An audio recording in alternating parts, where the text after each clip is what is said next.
4번으로 들어가볼게요. 4번. 저번 주 프린트 4번입니다.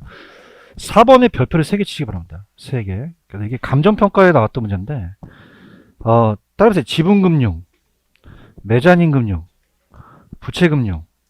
그래서 이제 올해는 이 세 가지에서 지분을 골라라, 매자닌, 부채를 골라라 나올 수 있어요. 그럼 여기서 지분을 골라라 했죠, 여러분들? 몇 개인가요? 어느 것만 되나요? 신디케이트만 되죠. 그런가요? 그러면 다른 게 어떤 금융인지 가셔야 돼요. 자, 펜 들어보세요. 저당 있나요? 뭐나요? 부채인가요? 자, 현황 패치랍니다. 신탁 증서금융 있나요? 현황 패치라서요. 이게 나왔어요. 이게 공인중개사 시험 문제에 간평이 뺏겼거든요. 아니, 저번 주 프린트 4번 문제, 4번. 저번 주 거, 4번. 찾으셨어요? 좀 철 좀 하시기 바랍니다. 그죠? 그래서, 다시 말씀드리면, 여러분들 지금 오늘도 많이 나갔지만, 이 프린트 나가는 게 좀 많이 도움이 되시나요? 별로 얘기가 없으신 거 되시는데, 이 혼돈이 와갖고 막 안 갖고 올 수도 있잖아요. 그래서 많이 좀 철 좀 해주시기 바랍니다. 아시겠죠? 그죠?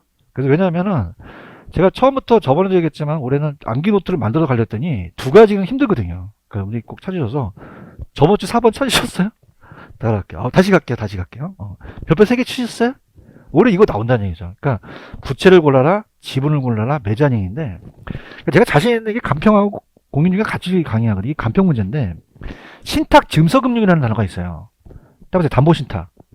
이게 나왔다는 거죠. 공인중개사 이걸 뺏겼어요. 그러니까 담보신탁이 부채라는 거죠. 아까 ABS 아세요? 그럼 자산유동화지권은 저당담보라는 게 없잖아요. 그래서 니은하고 니을을 현관펜치를 하시기 바랍니다. 이게 부채입니다. 부채. 무슨 금융이다? 부채. 아까 제가 어디에 매달렸어요? 제발 야매만 하지 마시고, 매달리니 매자닝이죠. 그러면 전신주라는 거는 뭐하고 뭐죠? 전환사채와 신주일수급 자체가 매자닝 금융이라는 거죠. 이해 갔나요? 그래서 정답은 디귿번만 맞죠? 이거 별표 몇 개 쳤어요? 그 올해 출제될 가능성이 굉장히 높다는 겁니다. 아시겠죠? 그죠? 잡아갔으면 하고요. 자, 그 다음에 오늘 새로 프린트 받으셨죠? 그래서 이제 교재로는 437페이지로 갑니다. 437로 가셔서 437로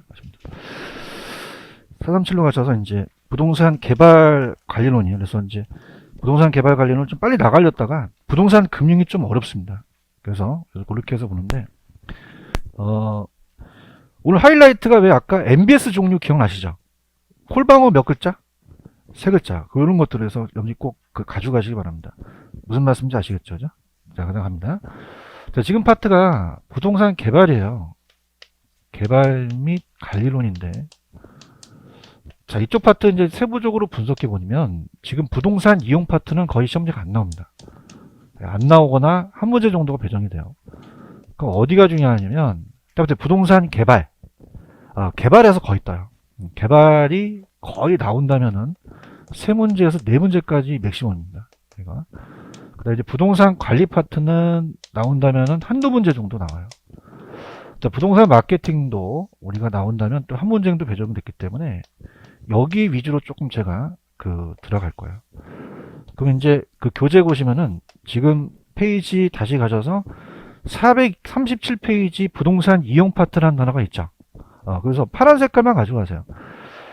따라서 최유효 이용.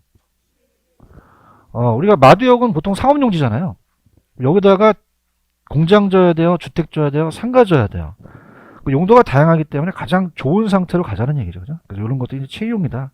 부동산 할 때 회계 기준이다 가지고 넘겨보세요. 넘기시면은 토지 이용 집약도라는 단어가 있나요? 그래서 따라해보세요. 집약적 토지 이용, 조방적 토지 이용. 그래서 이 두 단어만 나오지 지금 세부적으로는 지금 시험에 나오진 않고 있어요. 그래서 이제 일단은 토지용 집약도를 이제 배우겠는데, 자, 토지용 집약도입니다. 토지 이용 집약도. 자, 이건 어떻게 이제 우리가 그 집약도라는 자체의 수식을 보게 되냐면, 생산 요소가 토지 노동 자본이 있어요. 그 토지가 한정생 상태에서 노동과 자본을 투입시킵니다. 그 밑에는 토지가 들어가고요. 그 다음 위에는 노동과 자본이에요. 그럼 우리가 집약적과 조방적은 많이 들어보셨죠, 그죠? 그래서 이제 안쪽하고 도심하고 외곽이 있다면 도심하고 외곽이 있어요. 그럼 여러분들 안쪽은 그냥입니까? 땅값이 비쌉니까? 비싸고 나갈수록 지대가 낮아지겠죠, 그죠? 그래서 지가가 그래서 이렇게 이제 지가 구변상으로 이렇게 지가를 해가는데 땅이 한정된 상태에서 도심은 그냥요 땅값이 비싸요. 그럼 토지를 줄이고 노동과 자본을 많이 투입하죠. 그럼 집약도를 높이는 거를 따라서 집약적 토지용, 집약적 토지용이라고 해요. 근데 외곽은 그냥입니까? 땅값이 좀 쌉니까? 싸니까 토지를 많이 이용할 수 있고 노동 자본을 줄이죠. 그럼 집약도를 낮추는 것을 조방적 토지용이라고 하거든요. 근데 좀 넓혀보겠는데 한계가 있다는 얘기예요. 한계가 집약 한계와 조방 한계라는 걸 이제 배우실 텐데, 자 우리가 건물을 올리게 되면 한계가 있다는 거는 이제 만약에 5층을 딱 쳐요.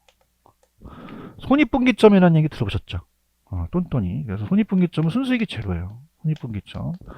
그래서 이 손익분기점이 조방한계인데, 자 조방한계는 이따가 총수익과 총비용이 같은 곳입니다. 총수익과 총비용 같은 곳이다. 그렇게 보시면 돼요. 그러니까 이런 거예요. 자 우리가 만약에 예를 들어서 뭐 3만원짜리 부패, 자 3만원짜리 부패다. 그럼 한 몇 점씩 먹어야지만 여러분이 기본을 갈까요? 세 접시라고 한다면, 그럼 만약에 내가 한 접시만 먹었으면 손실이 올 수도 있잖아. 얘기해봐요. 그럼 손익분기점을 따질 수 있다는 거예요. 그렇죠, 그죠? 근데 그냥이야 더 먹을 수는 있어. 10그릇 먹으니까 그냥이야 병원에 실려갈 수 있어요. 그죠? 그걸 따져서 가자는 거죠. 그래서 이제 손익분기점을 따져가지고, 조방한계라는 게, 이 손익분기점은 총수익과 총비용 같은 게 5층까지 만드는 게 또 손익분기점이라는 거죠. 그런가요? 근데 만약에 2층을 보면 짓게 되면 그냥 손실이 올 수도 있어요. 손실이 올 수도 있죠. 손실이 오기 때문에, 이건 이제 우리가 이 집약도 이제 하한선이다 얘기를 해서 갑니다. 그러면 여러분들 손익분기점을 넘어야 된다는 거잖아요. 그럼 그냥 층수를 올려야 돼. 올려야 되죠. 그래서 이제 한계라는 것은 한 개가 아니라 추가적으로 한 층을 올릴 때마다 수익이 생길 수도 있죠. 수익이 생기고 또 한계 비용이 생길 수도 있어요. 그러면 내가 하나의 증축을 했을 때, 자, 들어가는 비용보다 그냥입니까? 수익이 높아야 됩니까? 높아야지만 투자하겠죠. 그래요? 근데 아까 10그릇 먹으니까 병원에 실려갔죠. 그럼 그냥이야 한계가 있어. 10층까지만 짓자는 얘기예요. 자, 무슨 말이냐? 얘와 얘가 같아진다는 거죠. 나중에 가서는 비용이 더 들어가서 우리가 한계 비용이 더 많이 들어갈 수 있다는 거예요. 자, 이걸 따라보세요. 집약 한계. 집약 한계라는 거죠. 그러니까 집약 한계는 너무 욕심내지 말고 이윤을 극대화한 점을 잡아보자. 그 이윤 극대화 점을 얘기를 해요. 극대화 점. 그래서 얘는 자, 우리가 어떻습니까? 한계 수익과 한계 비용이 같은 데서 멈춰버리는 거죠. 나중에 또 제가 요약을 해드리겠지만 이걸 넣으면 손실은 오진 않아요. 근데 이익이 또 상실되니까 여기까지만 짓자는 거를 여기를 상한선하고 여기를 하한선 이 안에서 채이용하자는 얘기예요. 이해 가셨죠? 그럼 가볼게요. 펜 들어보세요. 자, 집약적 토지용이란, 자, 우리가 의의 보시면 토지용 집약도란 토지이용에 있어서 단위 면적 땅 투입되는 자본과 노동의 크기라는 거 아시겠죠? 그럼 집약적이라는 건 어떻게 돼요? 집약도가 높은, 즉 자본 노동의 투입 비율이 상대적으로 높은 토지이용을 무슨 쪽 토지이용이라고 하고요? 집약적. 근데 집약적 토지이용은 아까 자 보세요. 10그릇을 먹었으면 그냥이야 병원에 실려갈 수도 있어. 그러면 자 항상 이 수익이요. 수익이 체증할까요? 체감할 수도 있을까요? 체감할 수도 있다는 거죠. 가볼게요. 거기 보시면 수학 체감의 법칙이라는 단어가 있나요? 자, 따라 수학 체감의 법칙. 예를 들어서 갑돌이가 옥수수를 재배하려고 그래. 수확을. 그러면 3명을 노동자를 투입한 거예요. 3명을. 그러니까 이제 토지에다가 노동을 투입했는데 수확이 막 굉장히 막 잘 버는 거예요. 그냥 신나요. 신나죠. 근데 토지를 늘릴 수 있어 없어요? 그 노동을 더 투입시켜야겠죠. 그 노동을 투입시키니까 그냥입니까? 사람들이 많아집니까? 걸리적거리는 거예요. 낯질하다가 딱 하는데 딱 낯질해갖고 아야! 병원에 실려갈 수 있어요. 그러면 수학이 그냥이야 체감할 수도 있어. 체감할 수도 있다는 거죠. 그래서 이 건물도 수익이 체증하다가 체감할 수도 있다는 얘기예요. 무슨 얘기인지 아시겠죠? 그 다음에 밑에 보시면 집약한계라는 단어가 있나요? 그래서 아까 한계 비용과 한계 수입이 일정해서 추가적으로 투입되는 집약도로서 이윤국대라점을 얘기합니다. 집약도의 상한선이기 때문에 여기까지만 지란 얘기죠. 그 다음 밑에 조방적 토지용이라는 단어가 있어요. 그 집약 한계는 뭐 손실은 오진 않지만 우리가 이익은 감소한다. 뭐 정도 나중에 제가 또 요약을 해드리겠고, 자, 조방적은 아까 손익분기점 아시죠? 그래서 조방적은 이제 집약도가 낮은 자본 투입에 대한 상대적으로 낮은 토지 이용을 조방적이라고 하고, 거기 보시면 조방한계라는 단어가 있나요? 그다음에 손익분기점. 최적의 조건 하에서 그냥 생산비만 간담할 수입밖에 얻을 수 없죠. 그래서 총수익과 총비용이 일치하기 때문에 이윤이 제로가 돼서 또 손익분기점이라고 하고, 이걸 넣으면 또 손실이 올 수도 있죠. 그래서 손실이 또 발생할 수도 있다. 그래서 하한선이라고 해서 그렇게 간다는 얘기예요. 이해 갔죠? 근데 옛날에 한번 출제가 됐었는데 거기 보시면은 중간에 토지 이용을 집약도를 증가시키는 요인이라는 단어가 있나요? 이건 한번 평간표 치료해 보세요. 딱 한 번 나왔었는데, 그러면 집약도를 증가시킨다는 건 그냥입니까? 층수를 올리는 겁니까? 그럼 도심의 지역의 인구 밀도가 증가해서 지가가 상승하면 올려야 되죠? 그런가요? 자, 따라서 규모의 경제. 규모의 경제가 나왔었거든요. 그러니까 규모의 경제라는 거는 대규모로 하게 되면 대량 생산이 가능하잖아요. 그래서 더 경영률을 증가시킨다는 건데, 규모의 불경제예요, 규모의 경제예요. 경제. 산업의 발달, 공법상 토지 규제를 완화시키면 더 올릴 수 있다는 걸 가져가시면 되고요. 그 다음에 4번에 가시면은 입지잉여라는 단어가 있나요? 자, 입지잉여도 그냥 의미만 가져가세요. 큰 의미는 없습니다. 입지잉여는, 자, 우리가 여고 앞에 보통 이제 분식점이 많아요. 분식점이. 위치가 다르죠. 위치가 다르기 때문에 가라는 분식점하고 나라는 분식점이 규모도 같고 다 똑같은데 위치가 100m 떨어져 있어요. 그러면 가가 매출이 더 많이 올리겠죠. 그럼 얘가, 자, 한 달에 500만 원 올리면 얘가 300만 원 올려요. 그럼 그 200만 원이 입지잉여예요. 그래서 입지잉여가, 입지 조건이 양호한 게 발생한 잉여를 그래서 입지잉여. 그래서 입지잉여라는 단어가 있나요? 그래서 같은 업종이라도 입지 조건이 양호한 경우에 더 많은 이익을 올릴 수 있죠. 그래서 오른쪽에 보시면은 입지 조건이 나쁠 수도 있고 좋을 수도 있죠. 그래서 우리가 입지잉여라는 자체가 예전에 나왔을 때, 자, 우리가 운만 열어도 장사가 잘 되는 걸 이제 노른자위라고 하죠. 그래서 이제 입지잉여가 100이 됩니다. 입지잉여가 100이 되고 이걸 넣으면 입지잉여가 적어져요. 그래서 언젠가 입지잉여가 제로가 될 수도 있어요. 그 입지잉여가 제로가 되는 것을 따르세요. 한계 입지라고 합니다. 그래서 입지잉여가 발생되려면 한계 입지 이하보단 이상이어야 되고 채이용해야 된다. 가볼게요. 자, 오른쪽에 보시면은 입지잉여가 0이 한계 입지라고 단어가 있죠. 3번에 표 쳐보세요. 이게 나왔었거든요. 그러면 집지 조건과 토지용 집약도가 같은 경우라도 주체에 따라 똑같아요? 달라질 수도 있어요. 달라질 수 있고, 또 채용을 해야 되며 모든 입지주체에 공통적으로 발생하는 건 아니죠. 그래서 어떤 입지의 가치가 한계 입지 이상이어야 되고 그 입지를 채용할 수 있어야 되고 입주체가 이용하는 경우 발생한다. 그럼 여러분들 산업에 따라서 똑같을까요? 다를까요? 주거용이 100이면 공업지가 0이 될 수도 있죠. 주체에 따라 산업에 따라 다양하다냐, 그렇게 가져가시면 되고, 오른쪽에 보시면 지가 구배 현상이라는 단어가 있나요? 그래서 이제 이것도 지가가 이제 구배한다. 그래서 지가가 구배 현상, 기울기를 얘기를 해요. 구배 현상. 자, 이게 구배가 기울는데, 자, 지가가 있고요. 도심에서 외곽으로 나갑니다. 그러면 도심에서 외곽으로 나가게 되면 지가가 이런 식으로 우하향하게 돼요. 자, 그러면은 우리가 기울기라는 건 뭐냐면 밑변분의 높이에요. 자, 여기가 기울기가 더 높습니다. 기울기가 낮고요. 자, 명동은 그냥입니까? 땅값이 비쌉니까? 조금만 내려가더라도 어떻게 돼요? 가더라도 집가락이 세죠. 근데 외곽은 어떻게 돼요? 농사 짓는 데는 집가에 대한 차이가 없죠. 갈게요. 자, 집가 구배 현상은 전통적인 소도시를 가지고 패턴을 갔어요. 그래서 도심은 가장 입지잉여가 100이고 멀어질수록 낮아지거든요. 노스 교수가 캔사스 토베카시를 연구해서 내용으로 갑니다. 자, 외곽으로 갈수록 지금 단위거리당 아까 기울기 기억나시죠? 그럼 안쪽이 그냥입니까? 외곽보다 도심이 기울기가 큽니까? 그럼 집가 하락폭이 크다라는 단어가 있나요? 찾았습니까? 그럼 도심에 가까이 갈수록 집가 하락이 크고 외곽으로 갈수록 집가 하락이 적어진다는 단어가 있나요? 그게 무슨 말이냐? 일로 와보세요. 자, 밑변이 똑같이, 자, 우리가 거리라고 한다면 똑같이 우리가 떨어지게 되면은 안쪽은 우리가 금융업 같은 거니까 건물이 저층화돼요? 좀 고층화돼요? 고층화되고, 외곽은 농작업, 목작업 같으니까 좀 집약도가 낮죠? 그런가요? 그럼 안쪽은 우리가 도심에서 바로 나가게 되면 집가락이 세죠. 근데 외곽은 농사진다니까 집가락이 세지 않다는 얘기예요. 이해하셨죠? 그죠? 이렇게 가지고 그 다음에 동그라미 2번에 가시면 소도시는 단액이고 대도시는 다액인데 우상향한다. 이게 우하향한다. 우하향하죠. 그래서 여러분들이 왜 예전에 도시구조에서 단액과 다액이라는 거 기억하시죠? 단액은 중심지가 그냥요 하나밖에 없어요. 근데 다액은 그냥입니까? 중심지가 여러 개입니까? 여러 개죠. 그러니까 여기서 멍덩이 떨어졌다가 또 다음에 이렇게 올라가니까 이렇게 된다는 얘기예요. 그럼 구조가 같습니까? 다릅니까? 다르다. 그래서 다액심은 대도시고 지속적으로 이제 집가 수준이 하락하는 중간에 또 여러 개 있다는 것을 우리가 나타난다는 건데 그냥 이 소도시와 다르다는 거지 시험 문제는 거의 나오진 않아요. 넘겨볼게요.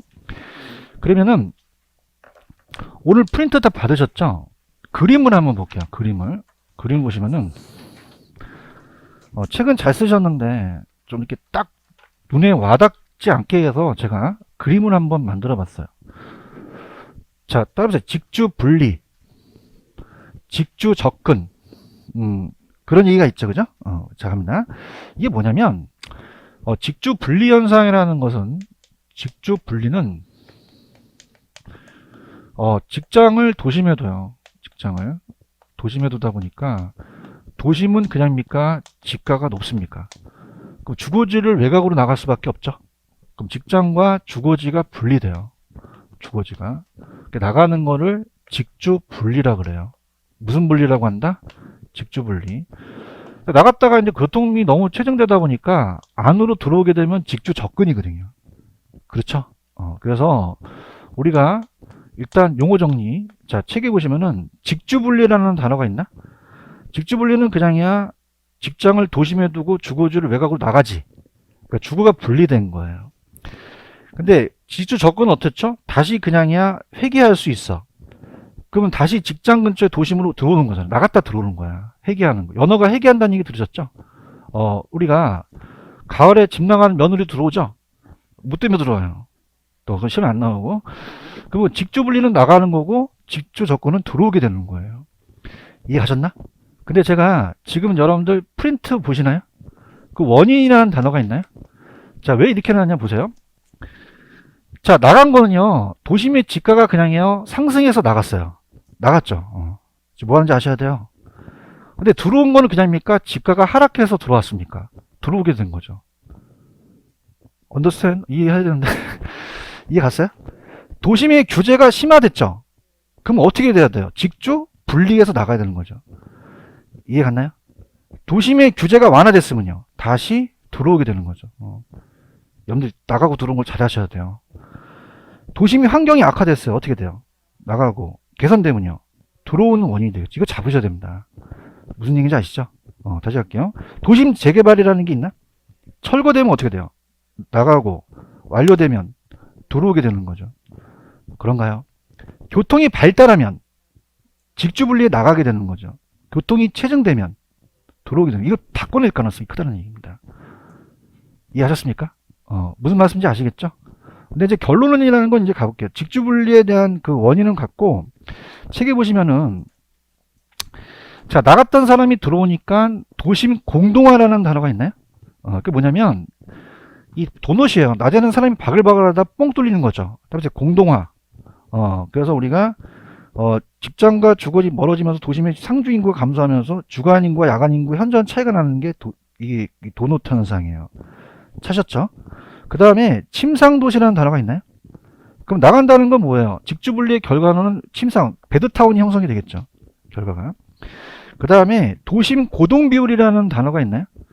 이게 뭐냐면 출퇴근 시에 이제 그 안에 있는 그 대도시 안에 그 유동인구가 많아진다는 거죠. 야간, 출퇴근 야간 시간에. 그러면 고동비율이 낮아진다, 높아진다? 높아져서 교통이 혼잡이 된다는 얘기예요. 이해가셨죠? 이렇게. 그래서 그런 식으로 보시면 되고, 그 다음에 직주 접근의 결과라는 단어가 있나요? 그럼 들어오게 되면은 그냥요, 건물이 고층화돼요. 고층화되고 집약화되죠? 그런가요? 하춘화야, 회춘화야? 하춘화는 노래 부르는 사람이고, 회춘화라는 건 다시 회자가에다가 젊어진다는 얘기예요. 도심이 재건축, 재개발이 돼버리는 거죠. 이해하셨습니까? 그래서 제가 여러분한테 드리는 거는 이제 직주분리는 나가니까 수평 공간이 나타나고 이제 들어오니까 입체 공간에서 올라가는데 중요한 건 원인을 갖고 염지 바꿔낼 수 있어요. 프린트 가셔야 됩니다. 아시겠죠? 그 다음에 아까 공동화나 고동비율 상승이라든가 이런 것들은 그냥요 직주분리의 결과예요. 그 다음에 고충화라든지 회춘화가 나오면 뭐의 결과야? 접근의 결과라는 거를 조금 연결시켰으면 해요. 무슨 말씀인지 아시죠? 이렇게 해서 보시면 됩니다. 이해 갔죠? 그래서 좀 제가 팁을 드리면 이 결과에는 화자 돌림이 많아요. 따라서 공동화, 공동화, 따라해 공동화, 고충화, 집약화, 회춘화, 결과 쪽으로 많다는 거죠. 무슨 뜻인지 아시겠어요? 그 원인이 아니라 결과 쪽은 화자 돌림이 많으니까 그 정도로 이렇게 암기하시면 됩니다. 되셨나요? 그 다음에 440페이지 가시면 도시스포롤이라는 단어 있어요? 자, 이거 그냥 가볍게 보세요. 도시스포롤은 난개발이라는 얘기 들어보셨죠? 난개발. 그래서 난개발이에요. 도시스포롤. 지멋대로 움직이는 거죠. 스포롤. 그래서 도심에서 개발되려면 무계획적으로 개발돼야 돼요. 외곽이 계획적으로 개발돼야 돼요. 근데 무계획적, 무개발로 이제 난개발로 해서 이렇게 띄엄띄엄 개발된다는 겁니다. 그러면 자, 파란 색깔 위주로 가져가세요. 의, 도시계획이나 토지용 계획을 소리한 데서 우리가 성장이 질서, 무질서, 규칙, 불규칙. 그럼 가만히 있지 말고 무하고 불에다 똥을 쳐야죠. 질서랑 규칙이라고 나오면 안 되죠. 일단 하나만 따보세요. 계획이에요, 무계획이에요. 무계획. 그래서 계획적인 토지용 스프롤 현상을 방지하는 데 이용하겠죠. 그 다음에 특징으로 가시면은 자, 스프롤은 어떻게 돼요? 토지용이 있어서 채용이 아니니까 집값은 편쪽 이하이고, 스포는 주거지만 생깁니까? 상공업지에도 발생합니까? 도시니까. 그 다음에 이제 시험 문제는 3번에서 다 나와요. 도심에서 나타나요? 외곽이에요. 외곽. 이것만 가져가시면 됩니다. 체크하셨죠? 그죠? 비지적이라는 건 뭐, 그냥, 날비자와 땅지자 써서 그냥 땅이 날아가는 타입니다. 이렇게 해서 하고, 그냥 저밀도는 저층 또는 고층으로 이제 연쇄 개발하는데, 여기는 유형은 안 나옵니다. 그냥 아까 제가 좌측에 파란 색깔이 있죠? 그거 위주로 가져가세요. 아시겠어요? 그 다음에 침입적 토지용이라는 게 있나? 자, 따라서 침입, 계승, 그것만 가져가세요. 밑에 침입 계승이 있죠? 그래서 여가현상이라는 거 들어보셨죠? 그래서 우리가 침입 계승에 대한 용어만 가지고 가시면 돼요. 그럼 우리가 저소득층이 있는데 고소득층이 들어왔어요. 그럼 들어온 걸 그냥입니까? 침입이라고 합니까? 바뀌는 거를 계승이라고 하죠? 이 동질적이에요? 이질적이에요? 그래서 침입은 어떤 계층이 이 이용 형태가 새로운 이질적인 게 개입되는 게 침입이라는 거하고, 그럼 고소득층으로 아예 바뀔 수도 있죠. 그걸 따라서 계승, 침입의 결과로서 일정 수준을 주도 결정함으로써 종래 이용이 새로운 용도로 교체된다는 거죠. 이해 갔나요? 그럼 야매로 들어가는 건 침입이지, 바뀌는 건 계승이죠. 그럼 한 번 들어와, 계속 들어와. 계승. 자, 넘기세요. 넘기시면은, 제가 부동산 개발 파트가 더 출제 빈도가 높다 그랬죠? 이거 잡으셔야 됩니다. 부동산 개발입니다. 나온다면 한 3-4문제 정도 떠요. 그래서 본다면, 위에 보시면 파란 색깔 좀 가져가시는데, 자, 우리가 인간에게 생활, 작업, 쇼핑, 레저 등의 공간을 제공하게 토지, 노동, 자본의 기업의 능력의 결합 과정으로서 농지개발, 택지개발인데, 우리가 밑에 보시면 조성과 건축이라는 단어가 있나요? 자, 어떻게 되냐면, 만약에, 자, 임지와 농지는 땅이 울퉁불퉁해요. 그럼 건축이 가능해요? 건축이 불가능해요? 그럼 토지 자체를 평판하게 만들어야 되죠? 그래서 이 토지 자체에 대한 계량을 우리가 따보세요. 조성이라는 말을 써요. 그럼 어떻게 돼요? 건축할 수 있게끔 판판하게 만들죠? 택지화 시킵니다. 그러면 택지화 시켜서 가만히 있어야 돼요? 거기다 건물을 져야 돼요? 건물 짓는 게 따보세요. 건축. 그럼 여러분 볼게요. 건축이 먼저예요? 조성이 먼저예요? 조성을 한 다음에 건축을 하겠죠. 알겠습니까? 이렇게 적고, 그 참고에다가 오히려 별표쳐보세요. 이 법률이 나옵니다. 그래서 부동산 개발이란 다음에 어느 하나에 해당하는 행위를 말한다. 다만 시공을 담당하는 행위는 포함되어 제외돼요. 제외된다는 게 시험문제입니다. 포함된다 그러면 돼, 안 돼? 제외된다. 현금배치하고 2번 부동산 개발업에는 타인에 공급할 목적으로 또 개발을 수행하는 업무를 또 한다. 공급할 목적으로 가기도 한다. 이렇게 보시고 오른쪽 개발에 외관했다는 분류라는 건 있죠. 그 별표 치지 마시고 들어보세요. 우리가 외관인데 다시 복합 개념 법경기 기억나시죠? 그죠? 그래서 복합 개념을 봤을 때 법률 경제 기술을 보는 거예요. 복합 개념. 자, 그래서 법률적, 경제적, 기술적이에요. 자, 여러분 기술적은 눈에 안 보여요. 기술적은 보여요. 무형이에요, 유형이에요. 그래서 왜 토목하고 건축학 같은 거라 그랬죠? 토목 건축. 근데 법과 경제는 유형입니까? 무형입니까? 우리 눈에 보이진 않죠? 그러니까 우리가 여러분들 왜 지목 변경한다는 얘기 들어보셨나? 토지가 지목 변경한다는 건 우리 눈에 보이는 거야, 보이는 건 아니야. 아니면서 용도 지역 지정 같은 거 보죠. 아시겠죠? 다시 할게. 유형이 있어요, 유형. 유형은 그냥이야, 우리 눈에 보여. 그러면 건축이나 토목처럼 직접적인 토지 물리적 변형을 초래하죠. 다리나 떼는 공사 같은 걸 얘기를 해요. 근데 무형은 그냥이요, 물리적 변형을 초래하진 않아요. 그냥 토지의 이용만 변경시키는 거죠. 이해 갔나요? 복합은 두 가지를 합치는 건데 그냥 참고만 하세요. 잘 안 나옵니다. 자, 그럼 어디가 잘 나오냐면 공공, 사적, 공공, 봉사업, 혼합이라는 게 있죠. 자, 그럼 여러분 가보세요. 자, 공공이 하면 제1섹터죠. 사적이 하면요. 근데 조합 기억나세요? 조합. 조합은 어디 들어가죠? 사적이 들어가죠. 공적이 들어가는 게 아니죠. 이해하셨습니까? 다시 할게. 공공은 몇 섹터? 1섹터. 정부가 하는 게. 사적은? 조합은 어디에 들어가? 2에 들어가죠? 그런가요? 그 합친 건 3섹터라고 했죠? 그래서 밑에 보시면은 그 민자유치라는 얘기 들어보셨죠? 그래서 BTO와 BTL 방식이 잘 나옵니다. 한번 넘겨보세요. 넘기시면은 박스가 하나 있습니다.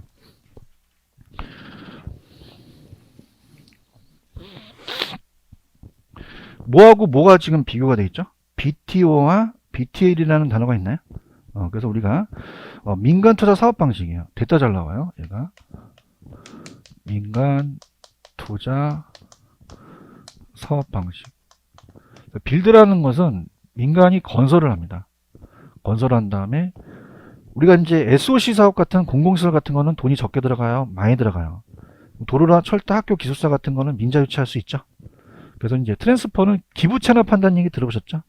양도하고, 자, 우리가 직접 오퍼레이트를 해서 운영할 수도 있고요. 정부한테 리스를 해줄 수도 있어요. 자, 그러면 요거는 이제 박스에 보시면은 이제 고속도로나 터널 같은 걸 얘기합니다. 고속도로, 터널. 자, 그럼 요것들은 이제 우리가 수익형으로서, 자, 고속도로나 터널 같은 거는 그냥입니까? 통행료를 받습니까? 투자비를 해소할 수 있죠. 근데 리스라는 자체는 정부한테 임대를 해주는 거예요. 임대형이라는 것은 이제 교육, 그래서 학교라든지, 학교라는 게 나왔거든요. 신축 사업이라든지 학교, 기숙사, 그 다음에 우리가 뭐 도서관, 뭐 군인 아파트 같은 거는 임대를 해주죠. 그럼 전페이지 가보세요. 전페이지 가시면 일단은 우리가 그 동그라미 친 거가 이제 그 파란 색깔입니다. 지금 여러분들 기억에 BTO라는 방식이 있어요? 그럼 파란 색깔을 찾으셔야 됩니다. 자, 그냥입니까? 완공입니까? 완공이 빌드예요. 또 파란 색깔. 귀속 있어요? 귀속? 귀속. 귀속이 트랜스퍼입니다. 그 다음에 또 파란 색깔. 일정 기간 동안에 사업시설 운영이 있어요? 그러면 불러보세요. 영어로 불러보세요. 뭐예요, 이거는? BTO라는 거죠. 그런가요? 그럼 아까 고속도로나 톨게이트비는 그냥입니까? 어떻게 돼요? 톨게이트비를 받을 수 있죠. 시민들한테 시설 이용료를 징수하거든요. 그러니까 투자금을 해소하는 방법이에요. 투자비 해소가 제한되면 이제 재무적 투자는 이제 공적 주체로서 사후적으로 이제 또 보장을 받고요. BTL이라는 단어가 있나요? 그 파란 색깔 위주로 좀 얘기해 보세요. 뭐 있어요?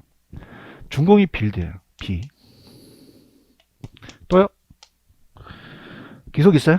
기속이 트랜스퍼 T라고 적으시고. 또요? 임차라는 단어가 있나요? 이거 리스예요. 그럼 영어로 불러보세요. 뭐예요? BTL을 찾아내는 거죠. 얘와 얘를 바꿔낼 수 있다는 얘기예요. 이해 갔나요? 아까 BTL은 제가 학교나 이런 것들은 통행료 받지 않죠. 적정 수익률을 반영을 해요. 임대료 산정해서 사전에 목표 수익률을 주거든요. 이해 갔나요? 그럼 넘겨보세요. 그 박스는 이따가 제가 또 편법을 또 이용할 거고. 자, 디귿. 자, 우리가 디귿, 리을, 미음 있어요? 자, 그러면 제가 이제 찾아드릴게요. 디귿, 다음에 리을, 미음에. 자, 영어부터 불러보세요. D는 뭐라고 냅니까? B, O, T라고 되어 있나요? 그럼 펜 들어보세요. 자, 첫 번째 줄에 완공이라는 단어 있나요? 자, 형광펜. 완공이 빌드입니다.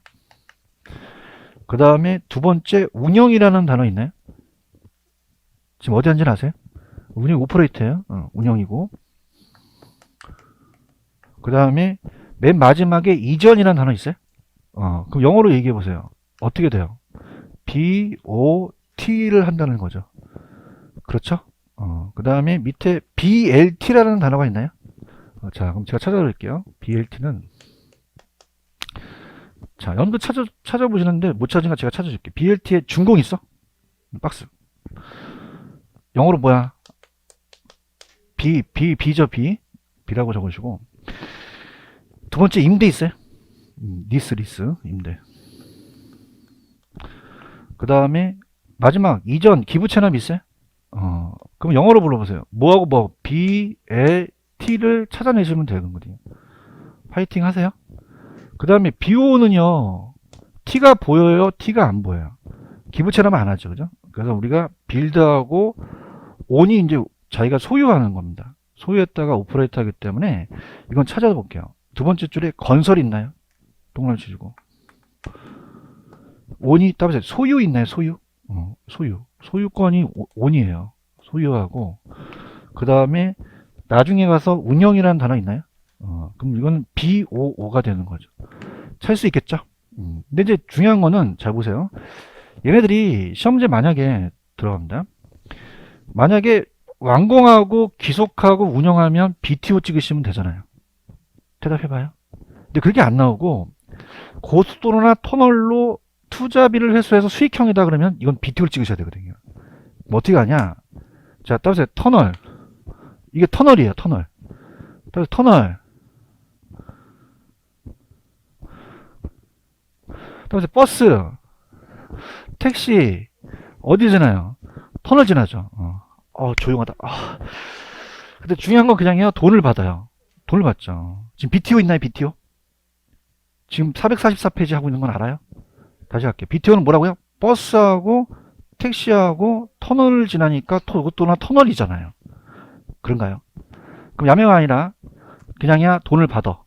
그러면 그냥이야 사용료를 부과해. 투자비를 해소할 수 있다는 거죠. 야매가 아니라 이론으로 가자는 거지. 이해했나요? 근데 그냥이야 개미 새끼 한 마리 안 지나가. 리스크가 있다는 얘기예요. 그러니까 수요 예측을 못 한다는 얘기죠. 그럼 그냥이야 위험해. 그러니까 투자비를 민간 사용자에 대한 그 톨게이트로 사용료를 갖고 가는데 이 수요 예측이 불가능하다는 거죠. 그럼 수요 예측이 잘못하면 수요 이원 부담이 생길 수도 있잖아. 얘기 좀 해봐요. 그럼 사전에 보장돼요? 사후에 보장돼요? 사후에 보조금을 좀 지급해 주는 거죠. 그런가요? 그럼 BTO가 고속도로나 터널이면 학교나 기숙사는 뭐야? BTL이 되겠죠. 그럼 이거는 자기가 통행료 받는 거 아니죠?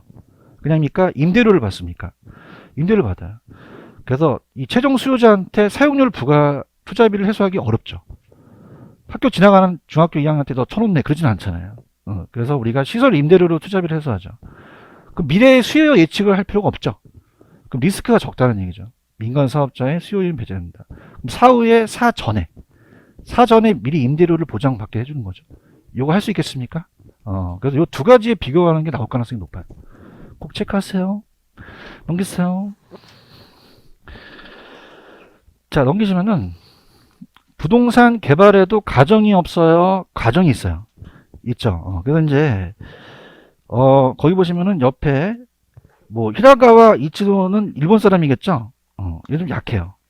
그래서 따라서 계획 단계, 협의 단계, 계획 인가 단계, 시행 처분이라는 단어가 있나요?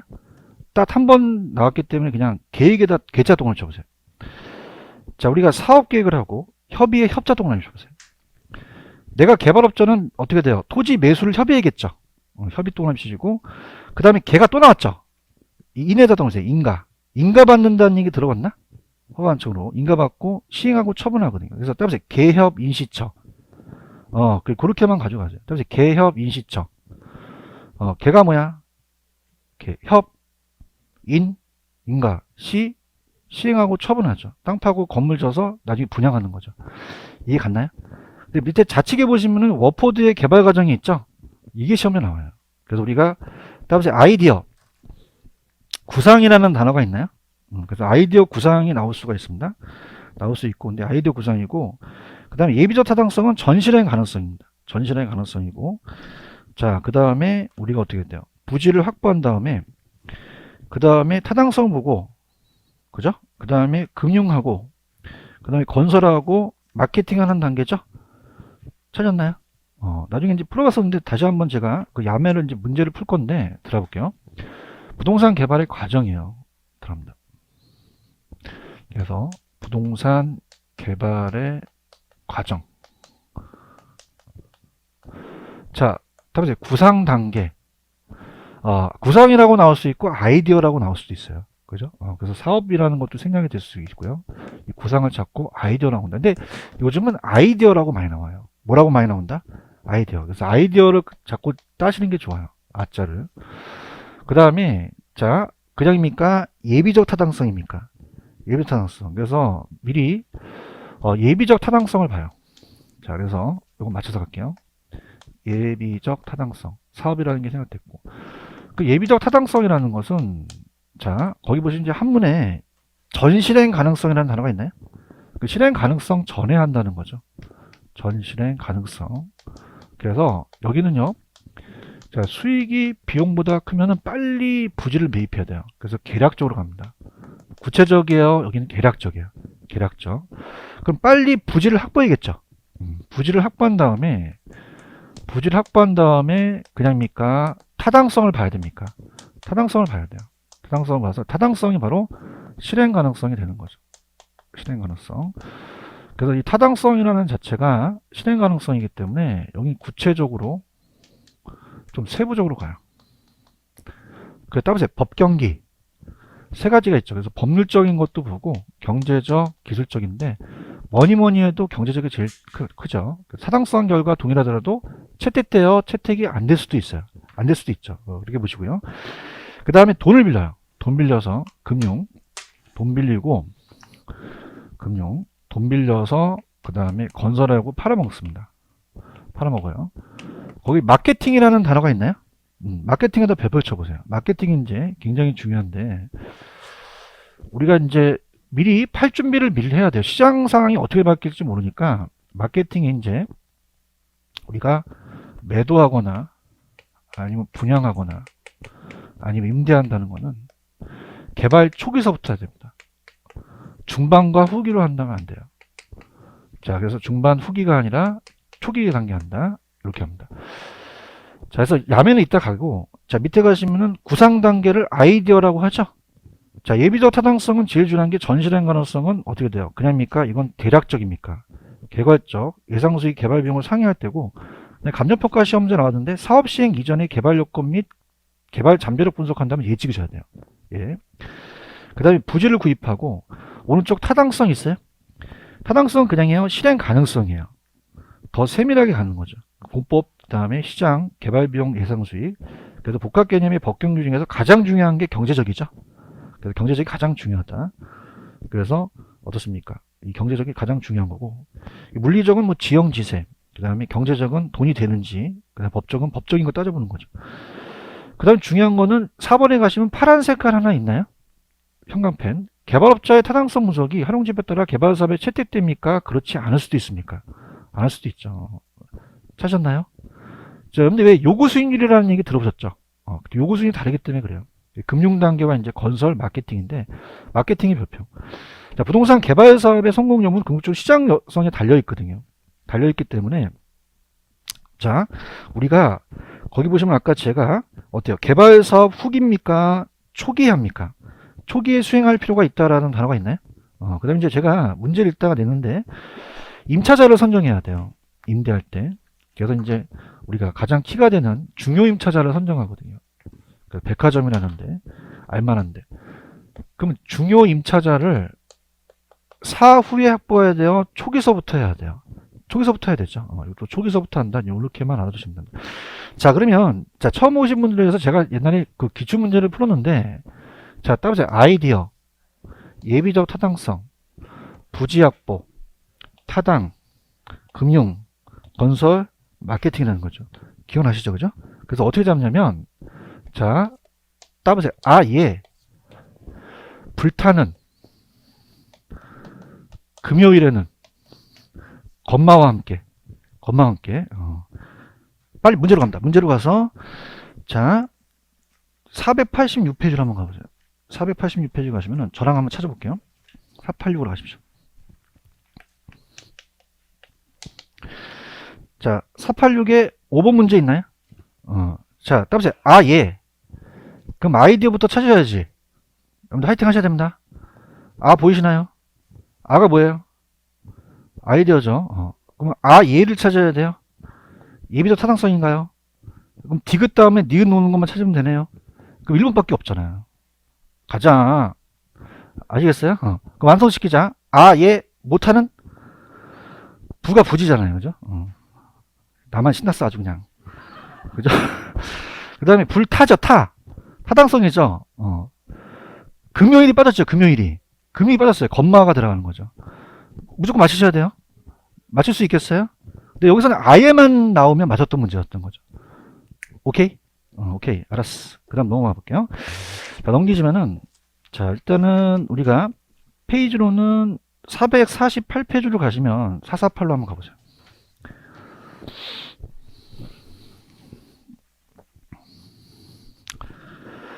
부동산 개발의 위험이라는 단어가 있나요? 자, 프린트로 갑니다. 프린트로 모으세요. 프린트로 해서 집에 가서 프린트로 정리를 하시면 아주 깔끔합니다.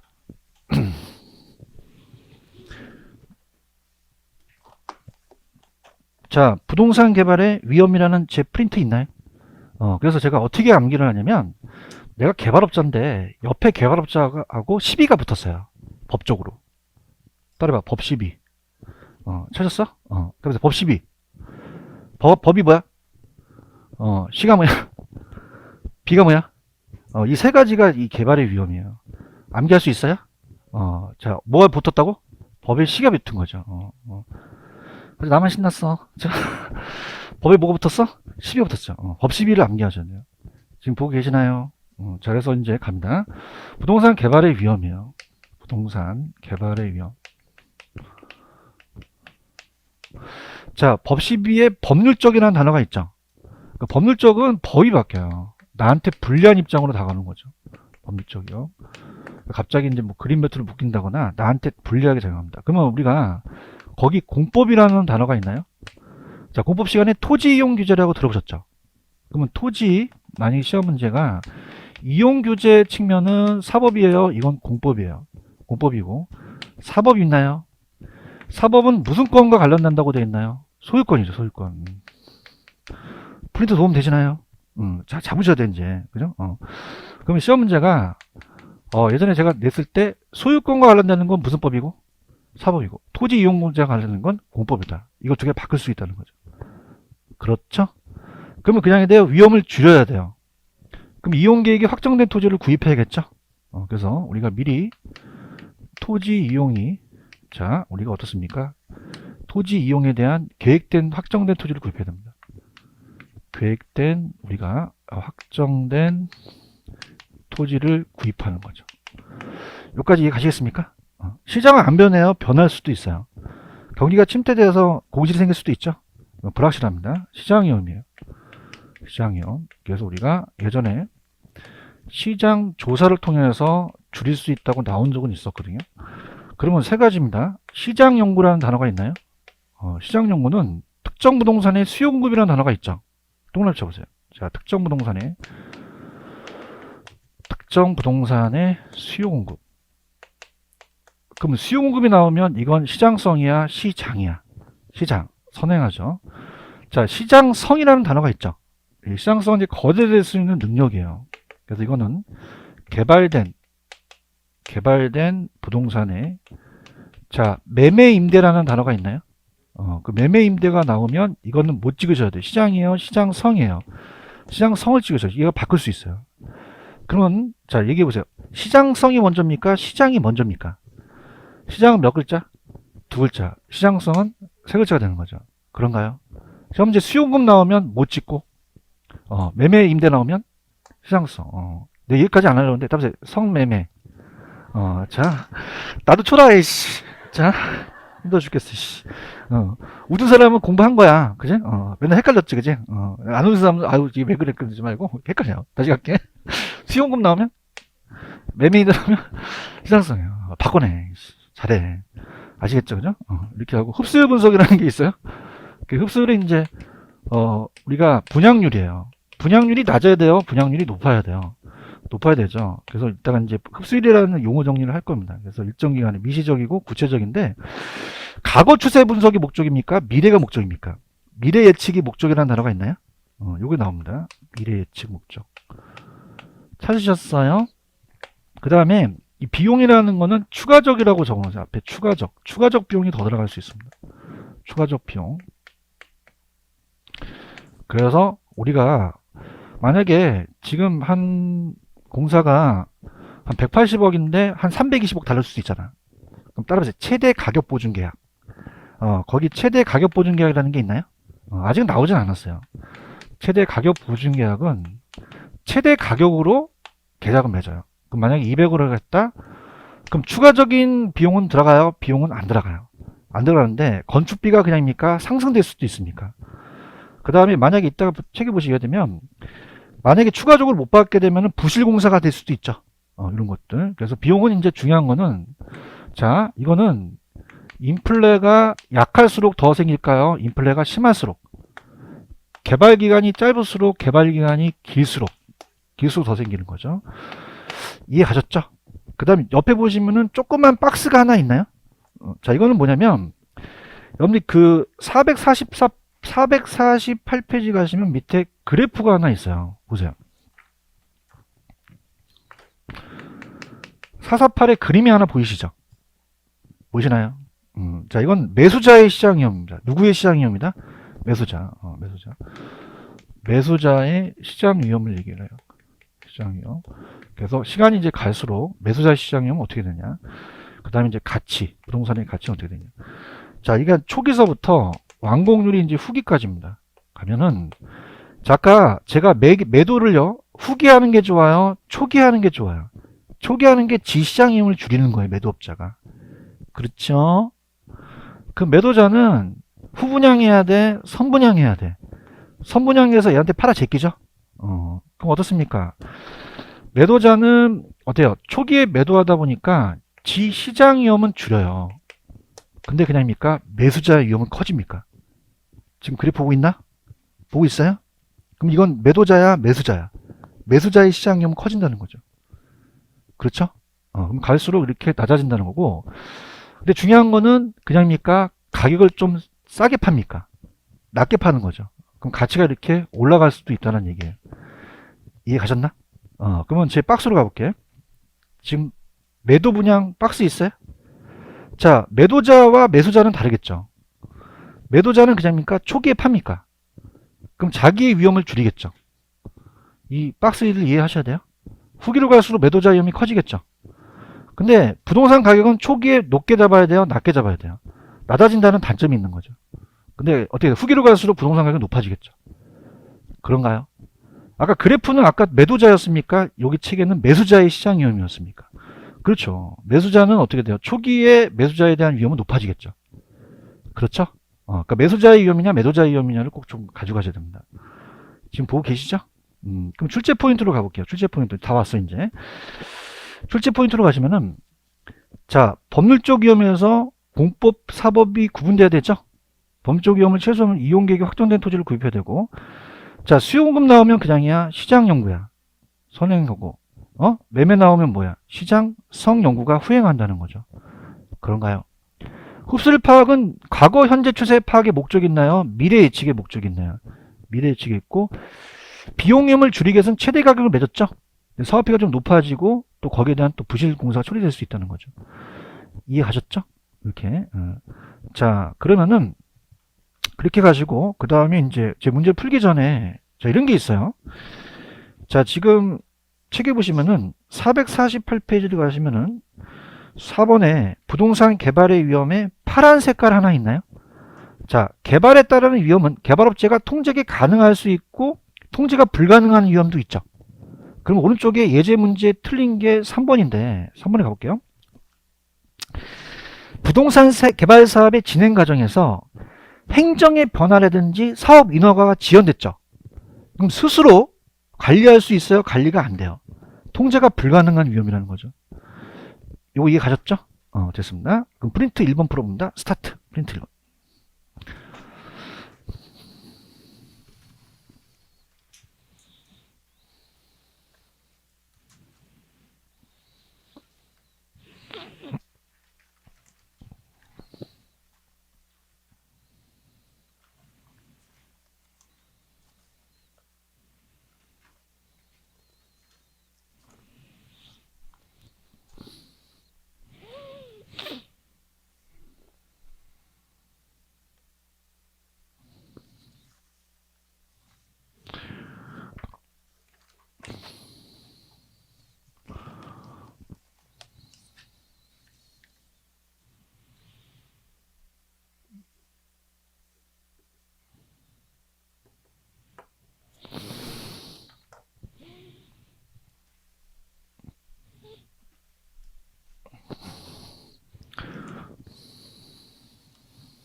부동산 개발에 관한 다음 설명에 오는 것은 2번만 맞습니다.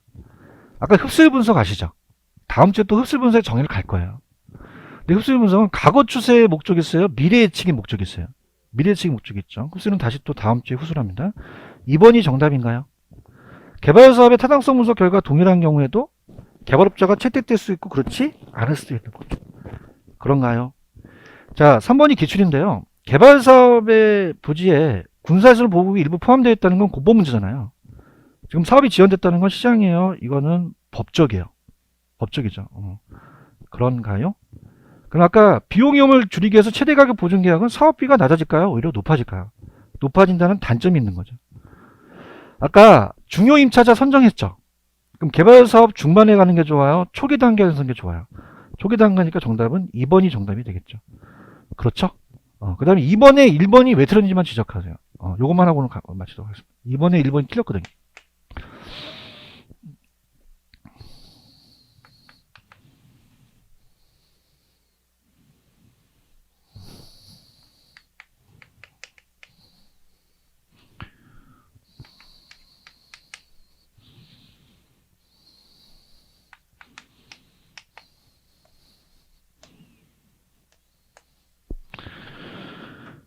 BTO가 아니라 BTL 방식이에요. 동그라미 쳐보세요. 자, 지금 갑니다. 이번에 1번 보고 계시나요? 자, 민간이 개발한 시설의 소유권을 준공과 동시에 공공이 기속했죠. 준공이라는 단어 있나요? 빌드고. 기속이라는 단어가 있어요? 그 트랜스포 BT까지는 맞죠? 근데 사업 수행자의 민간 일정 기간 시설 관리 운영권을 가지면 공공이 그 시설을 어떻게 했죠? 임차하는 게 리스죠. 그럼 BTL이 된다는 게 가장 출제 빈도가 높다는 거죠.